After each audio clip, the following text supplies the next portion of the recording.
Bismillahirrahmanirrahim. Assalamualaikum warahmatullahi wabarakatuh.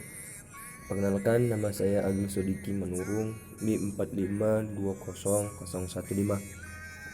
Saya akan memenuhi ujian tengah semester saya dengan mata kuliah Filsafat Timur dengan dosen pengampu Bapak Mualim Lubis MPMI. Saat ini saya akan membahas tentang 6 sistem filsafat India. Pertama yaitu pembahasan tentang pengertian 6 sistem filsafat India atau disebut dengan Darsanas. 6 aliran dalam sistem filsafat ortodoks India ini dikenal dengan istilah Darsanas. Kata darsana ini memiliki pandangan persepsi langsung, pandangan kontemplatif atau penglihatan spiritual. Secara filosofisnya, kata darsana ini berarti pengetahuan tentang prinsip tertinggi atau pola yang melandasi kreasi fenomenal dan tentang pembagian kategori unsur-unsur yang membentuk pola-pola tersebut. Sedangkan dalam ajaran filsafat Hindu, darsana itu memiliki arti pandangan tentang kebenaran. Nah, jadi darsana ini sebuah aliran, sebuah stigma untuk memandang sebuah kebenaran itu dalam suatu hal. Nah, jadi darsana berarti 6 pandangan tentang kebenaran. Jadi saat kita melihat kebenaran, kita dilandasi dengan 6 aliran. Aliran-aliran dalam filsafat India ini dikembangkan sebagai hasil dari pengetahuan yang didapatkan melalui masa Weda atau sebuah kitab gitu.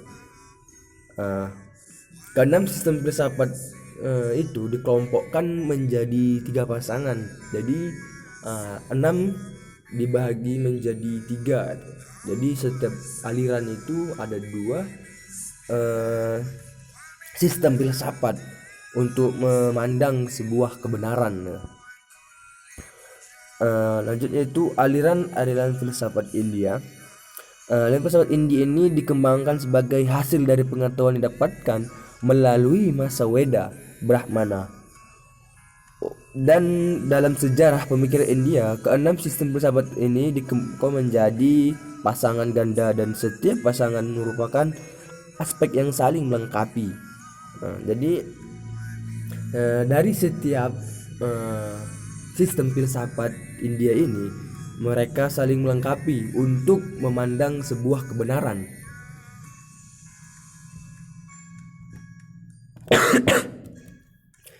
Baik, yaitu masuk kita selanjutnya,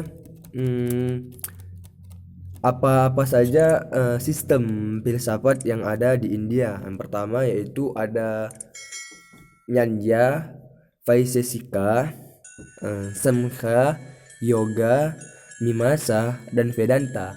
Nah, yang ini dikelompokkan menjadi 3. Yang pertama yaitu Nyanja dan Vaisesika. Filsafat Nyanja ini didirikan oleh Gautama. Nyanja dalam arti sempit bermakna logistis, sedangkan dalam arti luas Nyanja berarti pemeriksaan objek-objek melalui bukti-bukti. Jadi kita memandang sebuah kebenaran itu,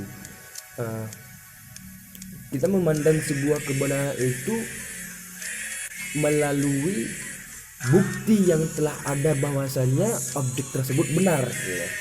Misalnya kita memandang sebuah komputer, bahwasanya bukti yang telah kita dapati, kalaulah objek komputer ini, kalaulah objek yang kita lihat ini merupakan komputer, maka kita telah meyakini bahwasanya objek tersebut benar dengan perspektif kita. Kemudian yaitu filsafat Vaisesika. Aliran ini didirikan oleh Kanada. Vaisesika mengambil nama dari kata visesa yang artinya kekhususan, yang merupakan ciri pembedaan dari benda-benda. Kemudian yaitu ajaran. Walaupun sistemnya yang mengutamakan logika, ia juga berurusan dengan jiwa, serta pikiran, tubuh, intelek, dan panca indera. Nah, jadi untuk melihat sesuatu kebenaran tersebut, selain menggunakan logika, kita juga menggunakan panca indera, kita juga menggunakan anggota tubuh kita untuk mempersuasikan bahwasanya apa yang objek yang kita lihat itu merupakan suatu kebenaran. Selanjutnya yaitu ada samkha dan yoga. Samkha dalam bahasa Sanskerta berarti renungan. Samkha adalah metode untuk merealisasikan fakta filsafat tertinggi melalui pengetahuan. Nah, jadi samkha ini sama halnya dengan filsafat modern. Kalau di filsafat modern kita mengatakan itu epistemologi, teori pengetahuan. Jadi kalau di filsafat India ini dia disebut dengan samkha, metode untuk merealisasikan fakta filsafat tertinggi melalui pengetahuan. Nah,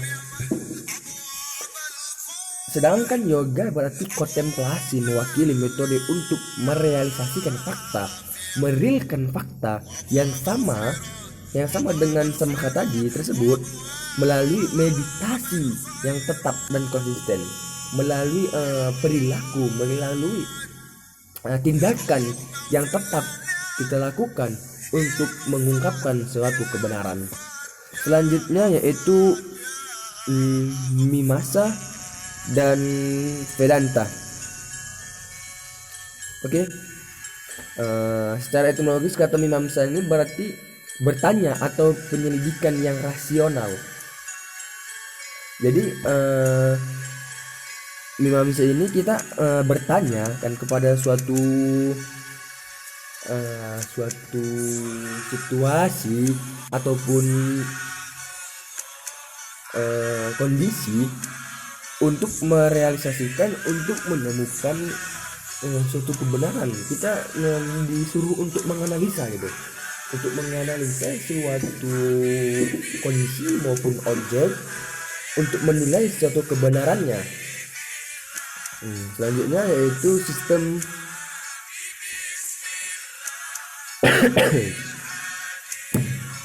Vedanta. Vedanta ini dibagi dari Vedanta adalah dua bagian dari satu filsafat yang mewakili unsur paling ortodoks dari tradisi Weda. Nah, jadi kedua sistem ini menjelaskan perkembangan, tujuan serta ruang lingkup teks Weda tersebut. Jadi mereka dari sistem Mimamsa dan Vedanta tersebut, mereka itu mencoba untuk menjelaskan perkembangan, tujuan serta ruang lingkup dari hasil analisa, dari hasil pengetahuan maupun dari hasil penyelidikan melihat suatu objek. Nah, jadi merealisasikan